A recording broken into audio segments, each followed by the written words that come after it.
Emil Rujo. My name is Ariel Steven Manuel Danganan. My name is Jason James Coach. My name is Joshua Baquero. We are the Group 4.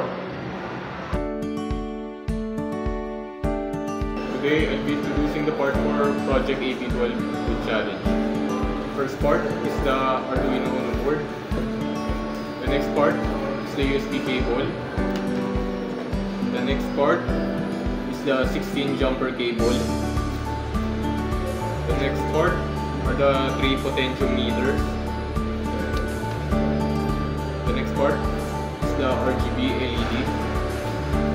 The next part are the 3 resistors. And the last part is the buzzer.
Good morning, Doc Earl.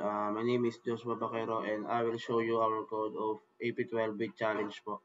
So yung ginawa po ng challenge namin dito, sir, is naglagay po kami ng buzzer po, then yung adjustan po niya, sir. And then yung ilaw po na tatlo po yun yung RGB po. So since nasiraan po kami ng ilaw po na iba, hindi po namin nagamit yung tamang mga ilaw po. So ginawa na lang po namin ng paraan. So, makikita po sa code po namin, sir, is kapag yung sa lower frequency po namin, kapag inikot po namin siya ng konti, magbabaser po siya, sir, pero hindi po ganong kalakas. Tapos, kapag medyo nasa mid na po yung sir, nasa mid frequency po yung po namin, pag i-adjust na po namin ng kalagitnaan, medyo malakas na po siya. Kaso, mag-i-buff po siya ng kulay, mag-green po siya. Then kapag hinagat po siya namin ng ikot, magiging red po siya. Then doon po magwawala yung buzzer na sobrang lakas po ng tunog. So ayun po yung overall ng code po namin about AP12 bit challenge po ng Group 4. Thank you po.